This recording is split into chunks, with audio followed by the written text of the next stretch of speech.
Mm.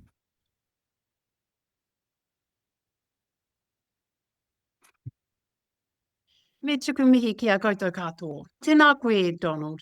Nei te rā te mihi ki a koe mō tō maia, tō āhuatanga, me te aroha ki te hāpore Takatāpui Māori. He pau whakairo koe mō te hunga e rapi tōnu ana i tō rātou a ki reo, a ki mana hoki. Nau mai, haere mai, ki tēnei kōrero whakahirahira. And now on Takatāpui Talk. Tane, a man whose journey has moved from Rotorua to international television, fashion and storytelling, before returning home here to create spaces grounded in care, identity and visibility. Donald Hollingsworth has spent decades helping others feel seen. Now it's his turn to share the story behind the stylist, the storyteller and the creator of Takatāpui Talk. Nā mihi ki a koe, Donald. Oh, kia ora, kia ora. Well, Donald, for our whānau who are discovering you for the first time, nō he koe, nō wai koe, who are you? Well, Donald Hollingsworth. I grew up I was born in Ngāti land, Motatau, Tōwai. Moved to Rotorua and when I was about 2 or 3. And so grew up in Te Aroa, Nungataha actually, a little suburb of Rotorua. And I lived most of my life there until I went out to the city where we should all go when we are Takatāpui. I've always thought we should leave our homes to people that might not understand us and go and meet our own people. Yeah, so going in search of people, of our whānau, elsewhere, outside of our boundaries. That's what we do anyway, isn't it? We just go off in search of the big wide world. Yes. But you actually spent decades helping those other people that you were seeking out. And you were helping them through hair, beauty, television, storytelling. Where did that all begin for you? Well, I would say growing up in Te Aroa, this is a real performance space. I saw a lot of performance here, obviously, kapahaka, theatre. We always had lots happening in Rotorua. But then also, I would say what really grounded me, learning about image and colour and sewing and putting anything together, was definitely my aunties. My mum had 5 sisters who just adored me. They always told me that I was very special. So I learned so much from them, which then put me into great stead to go on to the work that I did. What also really got me started in the industry was I was 16, maybe 15, no, I was 14, 15. And my father came home and I had just been staying home with my mum, taking care of her, brushing her hair and making her feel really pretty. And Dad said to me, "You've got to get a job, son. You've been at home too long. I'm sick of you staying home watching Oprah Winfrey with your mother." And I said, "Well, what would I do?" And he said, "Don't just get a job, son. Get a trade." And so I went out and I didn't actually get a trade straight away. I went and worked with one of my cousins who was she was the head of food and beverage and a hotel in Waka called the International at the time. And I was a kitchen hand. And because of my aunties, they had taught me how to, and my mother definitely, taught me how to clean and make things look sparkling and bright. And so the French chef, who was my executive chef, who really liked me as the kitchen hand, and he'd give me these great jobs. Well, extra jobs that a 15-year-old had never had before, doing overnight shifts where I could actually make everything lovely and clean and sparkly, like all the vents and things in the kitchen. This is before things were contracted out. And so for me, I think I was getting like $16 an hour to do this late night shift. And that was huge to me. And, it was a lot of money. And so my aunties had certainly led me to these skills of being able to care and look after and shape things like that, and cleaning, definitely. Because growing up, I have really fond memories of them because I did have a lot of cousins on my mother's side. I had 65. And I would go and stay with aunties sometimes, and they would say to me, I'd run inside going, "Oh, auntie, cousin, and saying this or that. Oh, don't worry about him, boy. You come inside and peel the potatoes with me or set the table and I would be looking out the window where my cousins would be standing in the rain, and I would be inside cleaning up and learning how to do home duties. And I was taught how to sew and set a table beautifully. And these skills, you just didn't even realize what they were instilling in me at such a young age to then go on to kitchen handing. And so I did that kitchen hand job for a while whilst looking after my cousins' children. Certainly they might have been 3 or 4, and I used to have a lot of those jobs during the day while my cousins worked during the day, especially during school holidays. And I learned how to look after children and grow up with them. And these children that I looked after have since become adults, and they've been married, had weddings. I've gone to their 21sts. So these are the skills that they instilled in me, which I loved. And then hairdressing, finally, I then got a trade, which is obviously hairdressing. And that was in a little salon in Rotorua called Cut and Curl. Now, when I got the job, I came home and I said to Dad, I got a trade. And he goes, oh, that's good, son. What did you get? And I said, I'm a hairdresser. And he was like, well, that'll take you everywhere. And then it did. So the advice of my dad and the skills that my aunties instilled in me really helped me through that earlier part in my life. And I would stand in confidence with knowing how to achieve these things. The salon that I worked at, I really knew how to make it clean. And then I also learned how to talk from my aunties and my father. Communication was huge. So my boss said to me within about a week at Cut and Curl, Donald, you're going to go really far in this career. And I said, why? And she said, because you've got the gift of the gab. So I thought, wow. And besides hairdressing, and for me, I ultimately thought I was safe in hairdressing too, because I was a very effeminate boy. I had a lot of effeminacy naturally being a 17-year-old, being a teenager. And so when you go into hairdressing, like a lot of other Takatāpui people, we go into these sort of skills because we're instantly accepted. And I felt safe there in these sort of jobs. That's why we go into fashion or sewing or even theatre and drama, because we're instantly accepted. No, you raise a really interesting point. If I can take you back to your childhood, stories that Witi Ihimaera has written, stories that Ngahuia Te Awe Kōtuku has written about younger Takatāpui Tāne, our boys, when they're growing and hanging out around their aunties and their mums and looking at them putting their makeup on and dressing up in their clothes and wearing their high heels. Did you get the sense that you had loved that type of femininity about your mum and aunties when you were a really little age? Oh, totally. I've written a little story about it. When I was 5, I used to dress up in my sister's clothes, and I used to wear she did ballet, and I used to wear her tutu, and I would sit on the front grass waiting for my dad to come home from work, just 5, as I said, and he would come home on the forestry bus with a group of Māori men. He was always the only Pākehā, and it was always funny. And he got off the bus, and he'd be walking around the corner because I could hear the bus, and I'd be making him a daisy chain. I loved to make him daisy chains.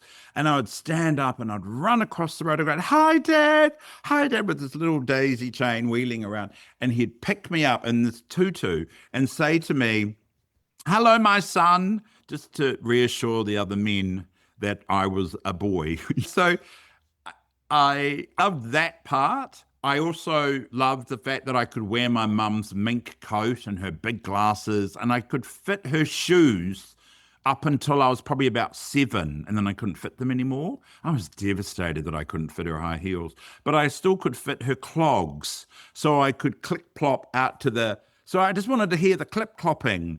So I would wear these clip-clop clogs and go out and hang out the washing, and I just loved it. I just felt like I had that little bit of, I was so attracted to it. I didn't know why. It wasn't a questioning of my gender. I just liked that.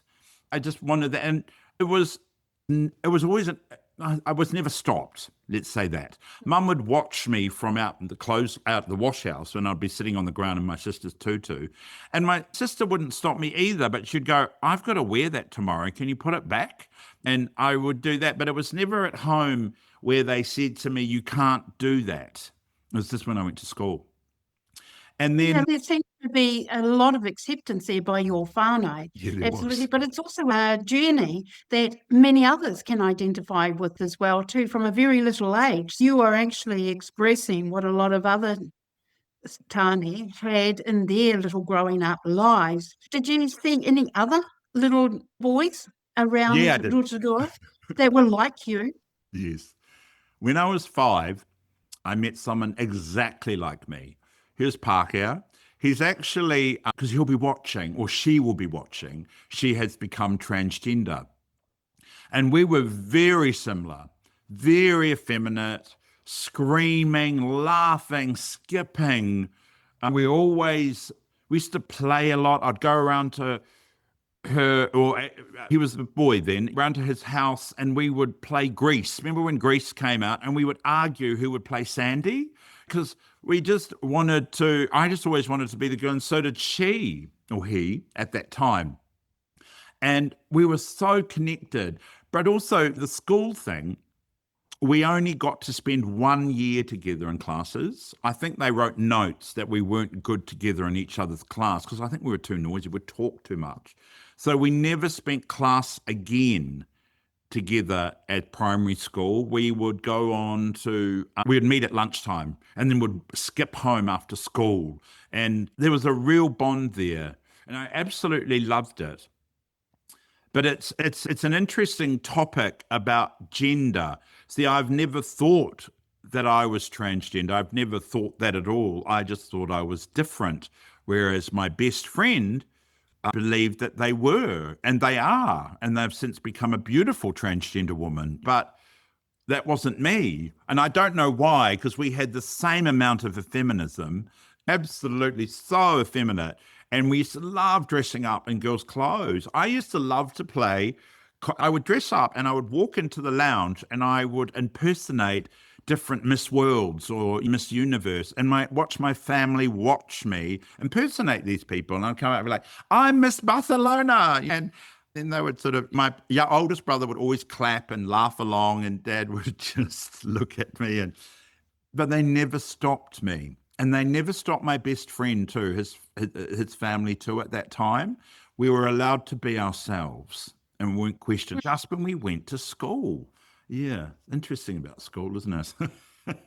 So I hear that the acceptance amongst your whānau was absolutely uncompromisingly supportive of you and all your fabulosity, even at such a little age. Did that empower you to continue along your journey and think of your creativeness, your spontaneity, your awesomeness as being an absolute gift rather than something that was quite... Yeah, totally. Yeah. It wasn't, they wouldn't actively say, or go and perform. I would just do it. And there would be no question of it. I've always thought there wasn't. And I remember piping up when Steve Austin was around, Mr. Bionic Man, the Bionic Man. And I remember he was married to Farrah Fawcett, who was in Charlie's Angels. And I just so wanted to be Farrah Fawcett. I loved her hair. And I remember watching Steve Austin. All our family were all watching it with me. And I piped up and I said, he's so good looking. And there was you could hear crickets. But my oldest brother always stood up. He was always fine. And he was always like, oh, yeah, he is, hey, bro, yeah. And there was just an air of silence. And then people went on to watch it. But I was dreaming of being Farrah Fawcett because I loved her hair. But I didn't want to be a woman. So I think because I was just allowed to be myself in those situations, especially with my immediate family, maybe my first cousins, they might have struggled with it, but that's when my aunties would step in and go, well, come inside with me, boy, and I'll get you to set the table, or you do these feijoas with me, or sew these socks with me. So there was a little bit of like, with my first cousins, in their defense, they'd never seen anything like me come into their lives. And you just knew everything moved. My legs would always kick in the air. I'd run a particular way. It's just how I was born. It was my God-given voice, and it was my way. And it wasn't, they would just be shocked, but then my aunties would always look after me and keep me safe.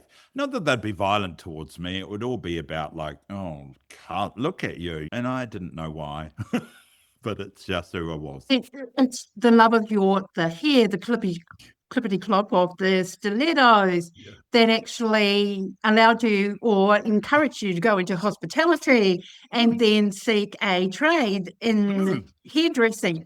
And so you have now become an international doyen on the international stage when it comes to hairdressing and fashion and all of that kind of stuff. How was it that you went from Rotorua to Tamaki Makaurau and then to Poihākina, Sydney? How was that journey for you? And did you deliberately make that move? Well, when I started getting into hairdressing at that little salon, Cut and Curl, I was there for 3 years. I did 3 years of my apprenticeship. And I met I had a couple of other friends, and they took me to Auckland. I think I would have been 17 at this time. And we went to Staircase at the time, that club there. And that's when my sister was living in Auckland too, and she had a great flat. And I thought, I need to go to Auckland, especially because when I first went to the gay club, it's quite impactful. And I feel sad for people, Takatāpui of today, because the gay club is where it's like, wow, the music, the drag queens, and other people like me. When I first went, I always remember this, when I first went to Staircase, I go up to this guy's trying to pick me up, and I thought he was quite good looking.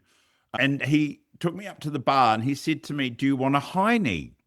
And I was so fresh. I went, no, I'll just have a beer, thanks. Not knowing what Heineken was. That's how fresh I was.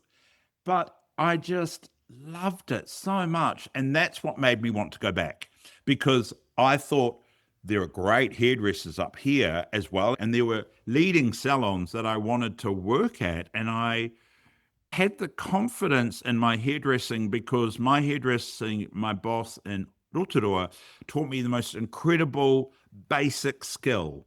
And I knew from my basic hairdressing skill of perming, coloring, I always knew how to do that sort of stuff, and cutting really well. Then I could go and work with the really fancy hairdressers and learn from them. And that's exactly what I did. And then I moved on. I was in Auckland for, say, 3 years. I had the best time. Auckland was a wonderful time for me. Tamaki Makaurau was just incredible. Going to the club, going to Staircase, meeting friends, lots of flirtations, but then also working in the best salons in Auckland too was amazing. And then my sister was living in Sydney, and I wanted to see a band that I loved called Depeche Mode, and I told her I was going to come over and I was going to have 3 weeks holiday there. And she said, hey, bro, I'm actually running a salon here, so why don't you come and have your holidays here and I'll be able to pay you? And I went, oh my God, that sounds great. So I went over there and I saw Depeche Mode and had the best time with my sister, Penelope, who I just adore. And she gave me a job for 3 weeks, and I just loved it so much. I loved Sydney. I met some incredible people in that 3 weeks, and I thought, I'm going to come back. So I went back to Tamaki Makaurau and I finished my role there at Chagall. And then I moved to Sydney and then went off from there. Sydney, for that time in the 90s, was an incredible time. And I was there for 13 years before I came home and pursued a freelance career. But that's what led me there. No, Sydney, because Poihākina, Sydney in the 90s was a seminal time and pivotal time for Takatāpui, for LGBT. And they didn't have the eye back then, but it was the place to go for Mardi Gras. It was the place to go if you were queer and you were searching and you were looking for your people. So you found a community in Poihākina in Sydney, but then going from working 3 weeks in a salon with your sis to owning your own salon in Sydney. Wow, that's the height of competitiveness as well too. Yes. Yeah, Hollingsworth Hair and Beauty. Did you know? Sorry, did you know then how far your career would travel in terms of going from that to ownership? No, I actually didn't. No, I just thought that was the next step to take. And I'd learned so much and I felt like I was ready, definitely. And I had a boyfriend at the time, Rob, and that was securing our relationship a little bit more too. We bought a business together. He was in fashion. And so, yeah, I brought that. But I actually bought a pre-existing salon, which I always think is the best advice to give somebody. You should always buy something that is already existing. And this hairdresser, he was a gay hairdresser, and it was in the gay ghetto called Surrey Hills. We call it a gay ghetto. And Crown Street, round the corner from the most funkiest, grooviest places, fashion places that were just... Crown Street was an amazing mecca at that time. And the cafes, and I was opposite a cafe. And I just really started there and really felt like I fit because it was my community too. And I'd already been in Sydney for 6 years, so I'd already built up a lot of clients. And calling it Hollingsworth was really special. I've got another story about my dad when he first came over, when I first bought the salon. And he came by himself. He was staying for a couple of weeks and he came to the salon. And I was working. He goes, oh, well, I was working. I said, I'll be finished in about an hour, Dad. He goes, oh, I'll go and have a little look around. Okay. So he went up to Darlinghurst Road, or Oxford Street, actually, and walked into a place. And when he came back at about 15 minutes, and I was like, gosh, Dad. And he stood there, he looked a bit shocked. And I said, are you all right? And he goes, hey, I went up to a place, because Dad was a builder. I went up to a place called the Tool Shed, and I thought they might have had a spanner in there. Oh, you went there? Yeah, I went in there and I walked in there and I had a look around. I said, well, what was there, Dad? He said, nothing but big black dicks. Oh, Dad, that's what that was. And I couldn't stop laughing. And I said, do you want me to make you a coffee? You need to sit down. So but that was my father's humor. He wasn't really that shocked. He knew where he was. And then I have such wonderful memories of my dad. And then because I'm taking an incredibly straight man that grew up in Melbourne, that was there to be with his son. And he loved the fact that I called my business Hollingsworth. In that time, because as I said, he was a builder and a really brilliant cabinet maker, he made a sign out of wood. That's why he was going up to the tool shed, thinking that he'd be able to get equipment for the sign he was going to make. And he made a Hollingsworth in letters, and he made it look like Hollywood, the sign. And then he put it up on my roof, and he put this light behind it. And so it looked like the Hollywood sign, but it said Hollingsworth. And I was like, oh, Dad, I just love that. And I remember he calling me at work, and he said to me, I'll meet you at this pub around the corner from me. From my work. And I said, okay, Dad, we'll get there. And I walked into this pub and he was sitting up at the bar because he loved to just sit in a bar and talk to whoever was there. And I said to him, Dad, tonight after tea, I'll take you to a pool comp. And he went, oh, because Dad loved pool. He was also a pool shark and I knew he played really well. And it was at the Oxford Hotel, which is a gay bar. We walk in there. Now, my father was such a pool shark that if he wanted you to play, he would play with you. Or if he wanted the money, which was $150, he wouldn't play with you. He would just clear the table. So he cleared the table 3 times. And these queens were coming up to me and they're going, oh, who's your daddy? And I was like, it is my dad, Dons. They were like laughing. They're like, oh my God, he's such a player. And then I said, and Dad would say to me, oh, these boys, they talk a little bit like you do. Oh, Dad, you know where you are. Anyway, just make us the money and you can get us some more beers. And he said, no, that beer's money's for me for this week that I'm here with you. I mean, okay, I'm going to take you to another one then. So I took him to the Beresford Hotel and he let this guy there because he quite liked him. He was a bear, actually. He was a bit of an older gay guy and he let him have a few goes and then he just cleared the table. And I have such fond memories at that time with my father, besides my life. And what I loved was that I was living there, having a great time, and that he could come over and sort of see how I lived. And he was fine with it. And he still had that sense of humor, and I believe I have a sense of humor because of my dad, and that was really wonderful. My mother thought exactly differently to Dad, but he was brilliant. So that space in Sydney and Poihakina, that time, do you feel that it was better to be queer and out in Sydney than what it was to be queer and out in Tamaki Makaurau or Rotorua at that Well, time? I always say I didn't have any choice, you know what I mean? Because I was very effeminate. And so I learned to stand in my own shoes. So I never started to talk like somebody else. When I started at intermediate, I developed a terrible stutter because that was being questioned for the way that I spoke. So then I started with a speech therapist and learnt how to speak more clearly. And that gave me strength to stand in my shoes too. And then obviously I went through puberty and my voice got a lot deeper. But that's also connected to that period too. I learnt how to speak confidently. I learnt how to stand in my own shoes. And I think I didn't really experience a lot of homophobia because everybody knew, and I never made any secret of it. I've never been closeted. I'm really lucky that I haven't been, because I've never really cared, to tell the truth, what anybody thought, because they are God's gifts and we have to appreciate them, that we are given them.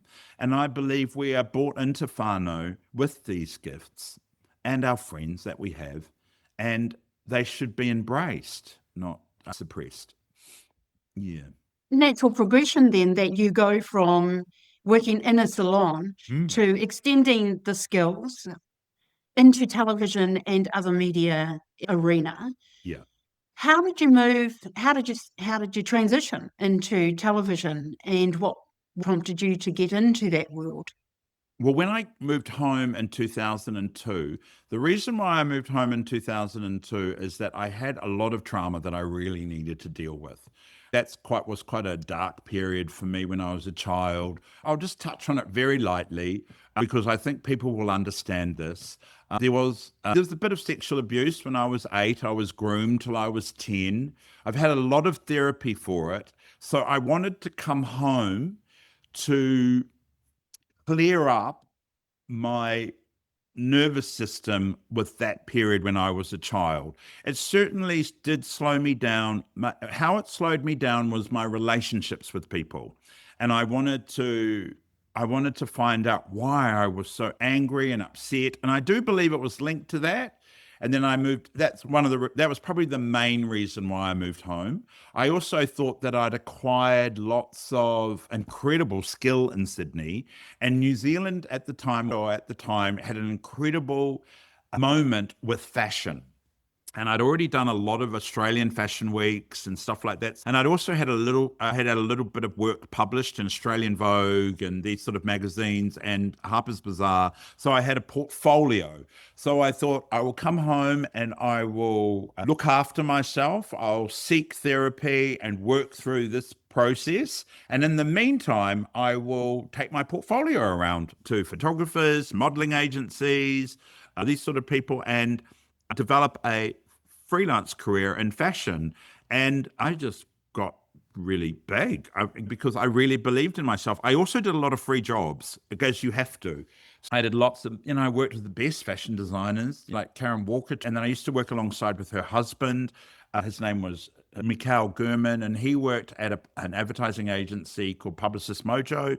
And I used to do all the commercials for Glassons, Hallensteins. And so when you reach commercial part in your life where you're doing TV commercials, you're pretty much up there. You're getting the best rate. You're really high. And I learned so much from them. And that freelance career then led me on to television. Do you remember Ani Waka? She used to be the CEO of Māori Television, and she was my client. I used to do her hair at a hairdressing salon in Auckland because I had a part-time job in a salon, because I could always go back to hairdressing. And when freelance work died away on off-season. And I talked to her a lot because I used to watch Māori Television a little bit, and I was thinking, oh, I could really help here with my skills. And I thought beyond hair and makeup, I thought about the whole image of it. And I thought that from the skills that I developed over time, I could take the whole package me to something like that. And she set up an interview with a couple of people that worked there, and I just sold myself. And they said, come back with a budget, tell us how much this is going to cost our newsroom, and you could move into other productions. So I came back with a budget, they signed up, and then I went from being Takatāpui or being gay at that time to becoming, I believe, more Takatāpui. And that's when I really focused. I learnt about who I was as someone that was Māori. My time at Māori television was an incredible time to learn how to be myself as a Māori man, if that makes sense. Name names. You have worked with some of the top stars from around the world and celebs from around the world. Now is the time to name names. Of course, you couldn't talk about them while you were doing mahi with them. Totally understand that. But now, spill the beans. Spill the beans. Whose do have you done? So when I was living in Sydney, I had a couple of clients that were A&R managers. And so that's artist and recreation, I think. And artists would come through. And the first person that I looked after was a little boy named Aaron Carter. And his brother was in the Backstreet Boys. He was 8 then. And we got on really well. And I did photo shoots with him. And we did a music video. And they introduced me. And he said to me, I'm going to go home and tell all my friends about you. I then said, oh, you're so sweet. What a cute little boy. And then he went home and he did. He told Britney Spears' company about, I didn't work with Britney, but I worked with her dancers. Christina Aguilera, she was like 19 at the time. She was a child. And then he sent Nick to me, or Nick Carter from the Backstreet Boys. And I went on a little tour with them around the world, which was pretty exciting at the time. I knew I'd really made it then. And the reason why I why I ended up doing the tour with them was because of the other makeup artist who was gay as I was. We were gay men at the time. He was camp as a row of tents. And he was like, oh, girl, I'm going to take you on this tour with me. You're fabulous. And I was like, oh, thanks. But I didn't realize that I was going to go on the tour with them. And the next day, my agent called me and said, oh, you've got a flight this afternoon. You've got to get up to New York really quickly. And I went, what am I doing? And she said, oh, you're going around the Backstreet Boys. I went, oh my gosh. So I went on and I had the best time with them. They had a plane by the Sultan of Brunei. So it was very luxurious, 3 bedrooms and 18 first-class seats. We had 2 chefs. And me and his name was Scott Miller, the makeup artist. We got on like a house on fire. We would dress up, put towels on. We'd do numbers for the boys as we were traveling to Russia and stuff like that. And so I did that work. And so then I had and then also obviously the Fashion Week stuff. So I had a little bit of collection of famous people that I'd worked with, and so then you come home and then you tell people like Karen Walker, the people that you've worked with, and she then has people like Liv Tyler's best mate as a photographer. She said to him, I'm going back to New Zealand. I don't need a movie makeup artist. I need someone to do me for premieres. And he rang Karen. Karen then goes, oh, I know this guy that works for us. He got my number. I'm doing a TV commercial for Glassons. I get a phone call in the middle of the shoot. I answer it. It's a foreign number. Kia ora, Donald here. And I said, oh, hi, in a very American accent. I'm not going to act like them. And she, publicist for Liv Tyler, would you be interested in doing this weekend with her when she comes down for the premiere of these movies? I paused a bit and then I went, oh, I'm going to make myself sound really fancy. And then I said, can I get back to you? I've just got to check my diary. Of course, Donald, thank you so much for even considering us. And so I hung up and then I screamed. And then I went up to the director and I said, oh my God, I've just got a job with Liv Tyler. And so I'm just a bit worried about this Hallenstein's commercial in the weekend. He goes, don't worry about it, it's fine. And that was Mickey Magasiva. He was a beautiful, he was wonderful. Don't worry about it, Donald. And so I then worked with Liv. We got on like a house on fire. Liv then goes home. This is the power of word of mouth. This is basically what I'm talking about. She then went, after I finished that tour with her for Lord of the Rings premiere of what is it? Return of the King. And when she went back to the States, and her publicist was also very gay, and he was fabulous. We had got on like a house on fire. He went back to the States and said, I'm going to tell my clients about you. He then told Gwyneth Paltrow about me, and she came out here to do Sylvia, that film about the poet, Sylvia Plath, is it? And she Sylvia then, Plath. Plath, that's it. She then called me herself, got her phone number, and I didn't know who I was talking to. And then I realized it was her, and she just had a photo shoot had come up, and she wanted me to do it for the photo shoot and also for this movie. Sorry, not the movie, for premieres, because that's not what I did. I didn't do movie makeup artistry. That's not the work that I do. And I would never say that I could do that sort of work because it would be lying. I didn't have that much confidence. And these are my colleagues, and these are people that have worked really hard to get into film. And he wasn't that person, and I really appreciated that. But I used to work with them on TV commercials. But the skill that they have and the kits they have, they start at like $10,000. So I wasn't going to do that. And then Māori television, all the incredibly famous Māori people that I really learnt from too. Besides those really very sort of famous people. Oh, I did get to cut Bill Clinton's hair once. When he was fabulous, yeah. Well, he had hair then. Yeah, when he had So hair then. he Yeah, did yeah. have hair. Okay, cool. That year 2000, that was a big year for me. That's when I met the Backstreet Boys. That's when I worked with Christina Aguilera. That's when I cut Bill Clinton's hair. So it was pretty big. Yeah. Look, I know it's a very 1970s, 1980s question, but I'm going to give it to you anyway, because it's a question that all creators get asked. Are you creative because you're Takatāpui Māori? How does it inform your creativity? Or is that a misnomer? Is it not an influence? Do you see yourself as a Takatāpui tāne creative, or a creative who is Takatāpui tāne?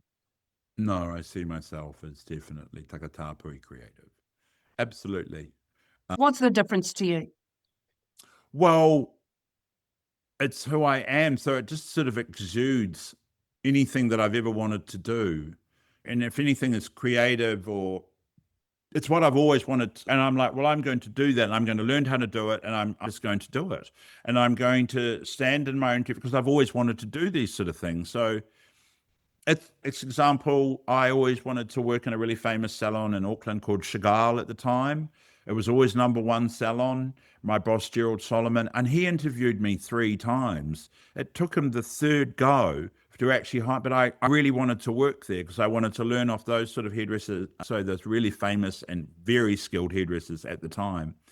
And I think because I was Takatāpui, it gave me the drive to want to go and work there, because I thought my color and who I was would offer something to them.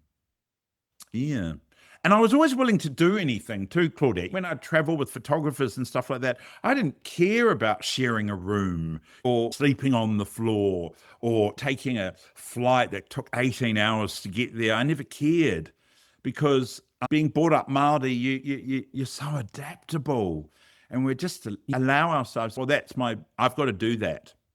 That's why I say Takatāpui first, Takatāpui creative, because it was my o tikanga and the way that I was brought up that skilled me enough to go off and do this work that I've done.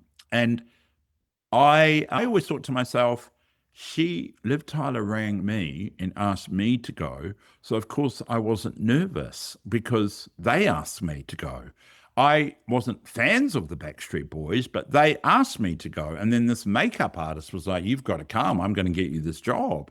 So we really stand in our own feet because they're asking you. So don't be nervous about it, because your nerves can really take over. Although if it was Madonna, I'd probably really struggle. I think we'd all struggle. Look, you spent all that time overseas, traveling, career success. You return home, you establish my salon. Obviously, beauty care, presentation, it's really important to you culturally and emotionally. Why is that? Because it's how I was brought up with my aunties, definitely, and watching the transformation that it can do to people. Because it's also, I believe, one of the last bastions of care or hauora that you can do on yourself now, because everything is so expensive. And hairdressing is like, oh, at least I can get my hair cut. It's instant gratification. And you're not just sitting with me getting a haircut or a color and the experience that I can give you. It's also, I love to have a chat going back to when I was 17 and I was told that I've got the gift of the gab. That's also gotten me through too, because I do love to have a chat with people and I'm genuinely interested in people and what they have to say and think about things. Yeah, so my salon has been quite magical for me, actually. I've had the most beautiful Māori wahine sit in my chair and incredible people. And I've just loved it and making them over. And even when a lot of people found out that I had come home from people that I'd met at Māori television, producers, presenters, they just started coming and would come down. They'd always make a trip to Te Aroha or to Rotorua because it's such a famous place. And like, well, I'm just driving through, Donald, so I'll come and have a haircut with you.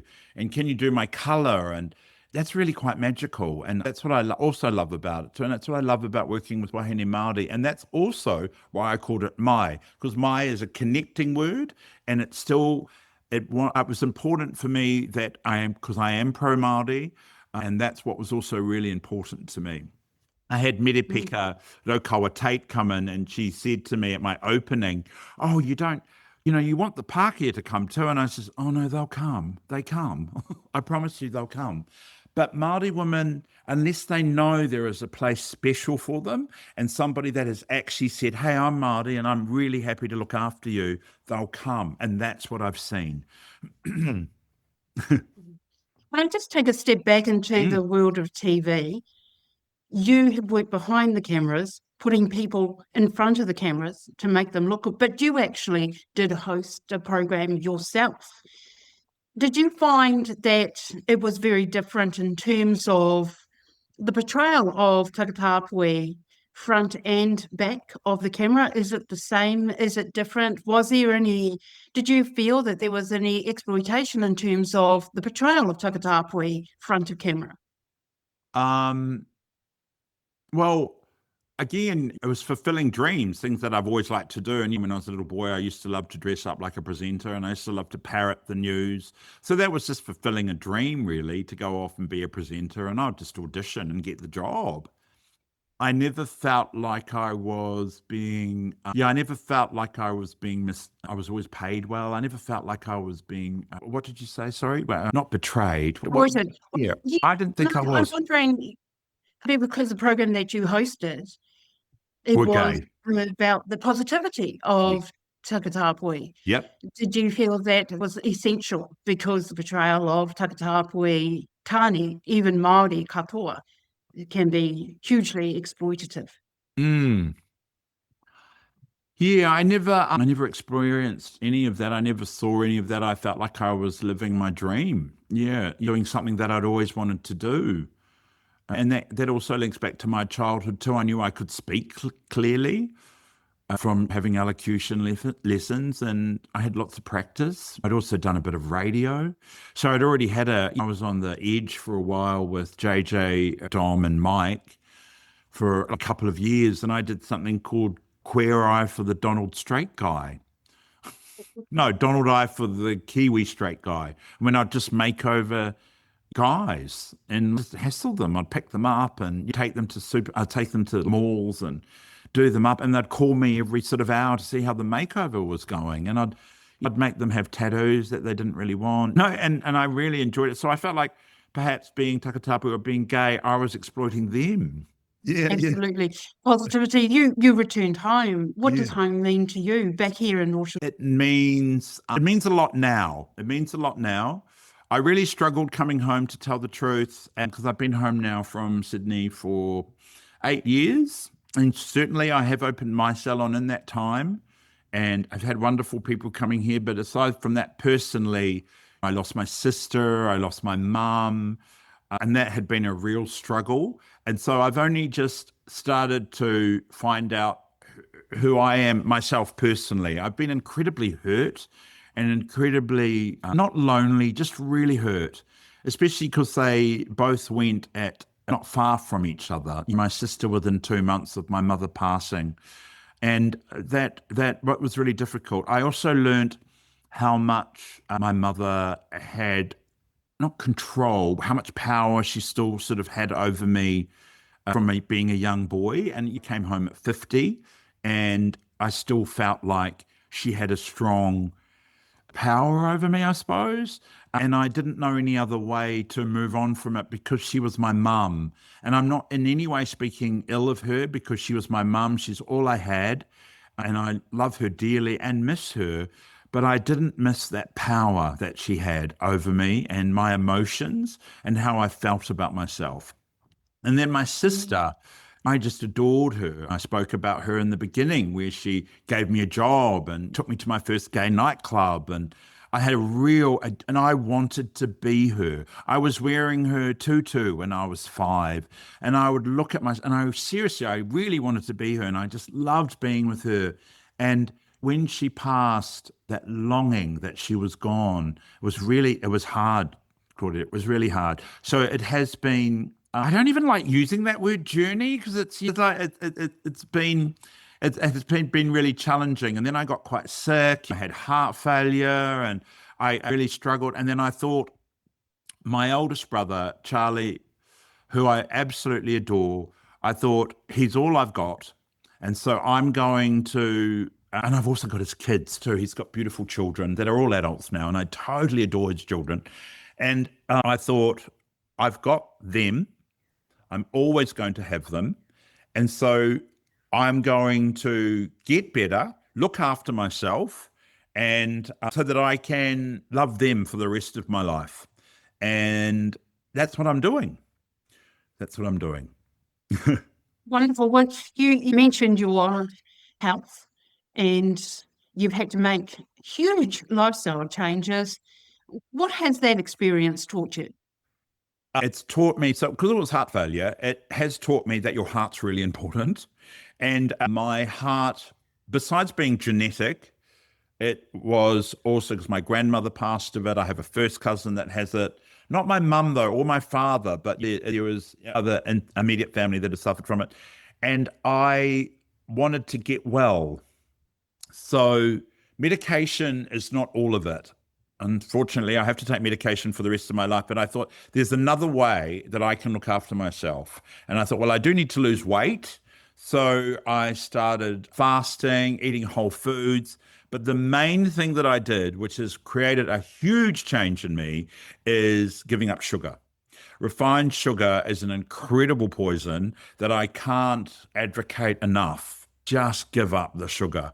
Lived on sugar my whole life. Sweet drinks, lemonade, energy drinks when I was feeling flat. Because the life of a hairdresser, it takes a toll on your body, the physical, mental, and emotional work that you have to do to hairdressing. And so I'm really happy that I've done this and it started to work. How I've noticed these changes, obviously my clothes are fitting me a little bit better. And I developed an arthritis, which is quite normal for hairdressers. And my fingers used to lock, but they don't anymore.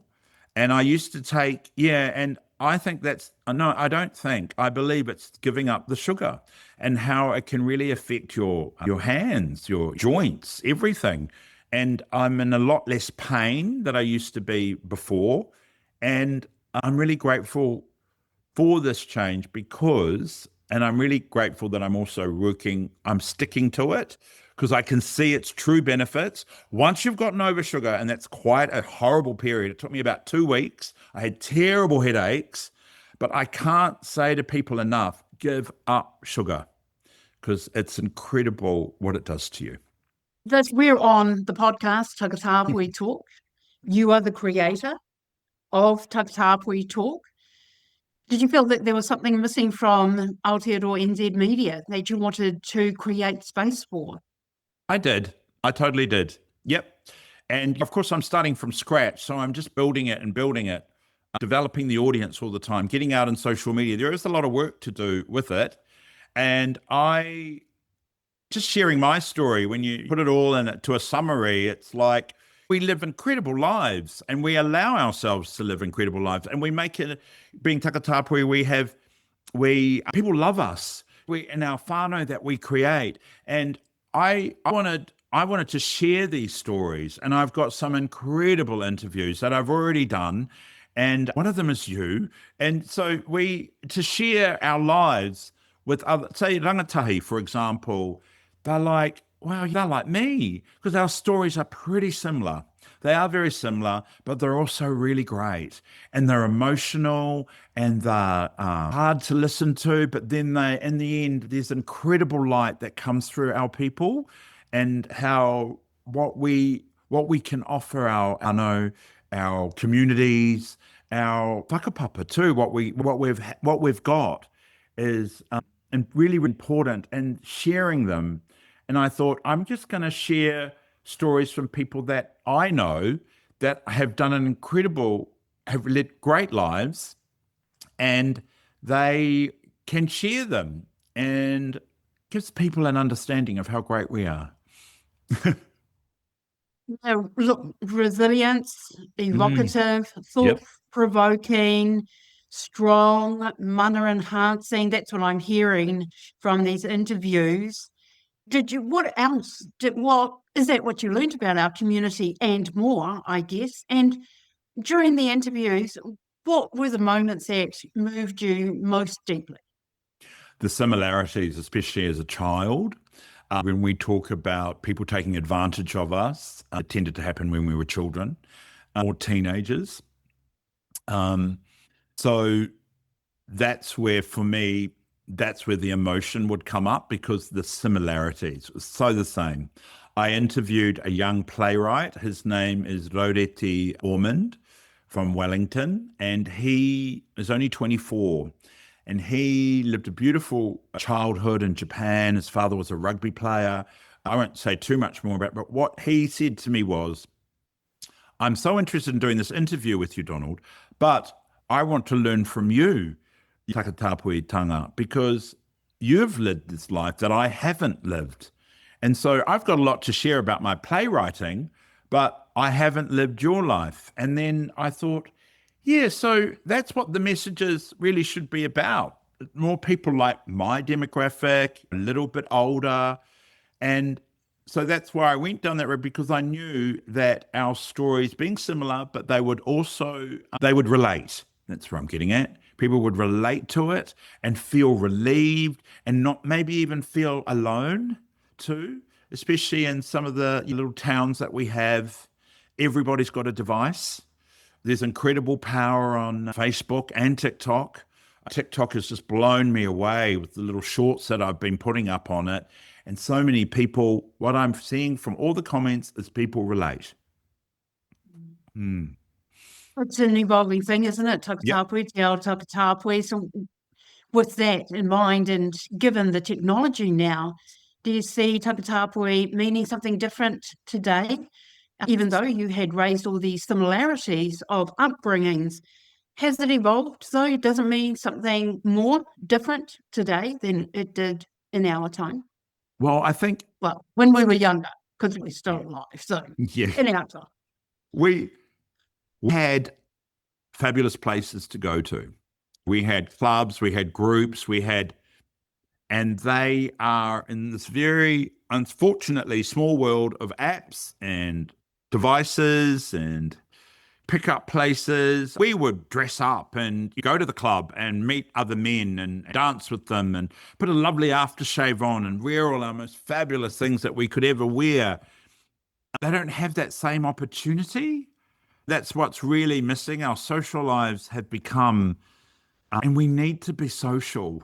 We need to not be so insular. It's really important. And we need to dance and just be free and enjoy and laugh.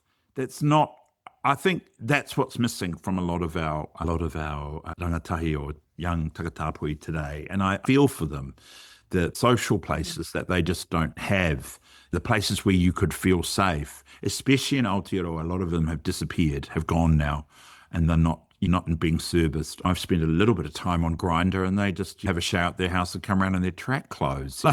Because that's all you're doing. You're just hooking up.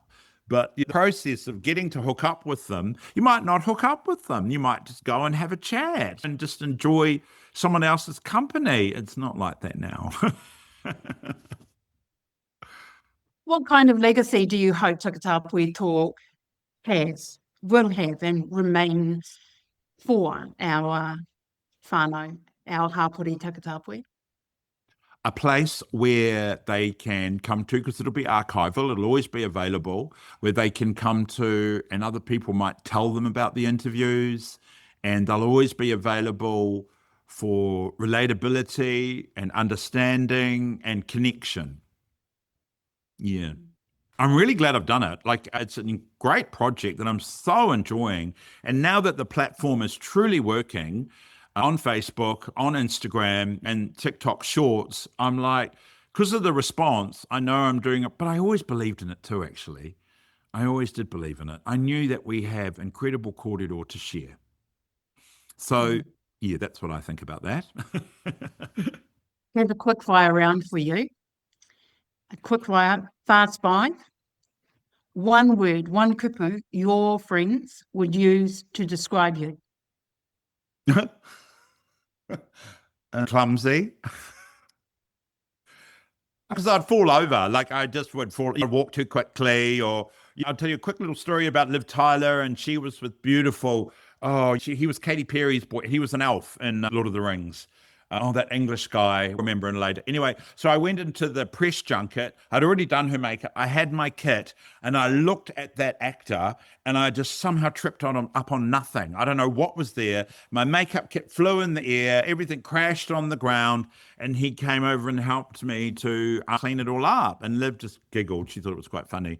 And the first thing I noticed was his crotch as I was on the ground. Do you know who I'm talking about? He was an elf on Lord of the Rings. There's the one with the white hair with the big... Yes. No, that was her brother. Oh, with the big pointy ears. Yeah, big pointy ears. ears. No, that was her brother. Yeah, that's her brother, yes. Yeah. And her partner was the New Zealand guy, wasn't he? I can't even remember. And look, I don't People know. will be He's looking just at scored a this really going, big oh, role. it's this guy. But this is what happens when you're more senior now. So people have described me that way. And there are people that are out there watching this that will be laughing, going, oh, you don't know that tall Māori fella. He's really clumsy. Yeah. Okay, a song that represents your life. I'm Every Woman, Whitney Houston and Shaka Khan, both versions. Legislation from 40 years in the hair industry. Pardon? Biggest lesson, 40 years in the hair industry. You're going to be great. That's what I was told that from the beginning, and I was told that all along through my training, that I was always going to be great. Yeah, and that's what I think about that. Well, that's a great lesson for everybody, isn't it? What still excites you creatively? I was pretty excited about when you called me and said I should interview you. And I thought that was really exciting, seriously, with the mahi that you do and who you are and as a journalist and you've led the way yourself. And I thought that was incredibly creative, and I loved that you wanted to do this, and I still think it's a gift.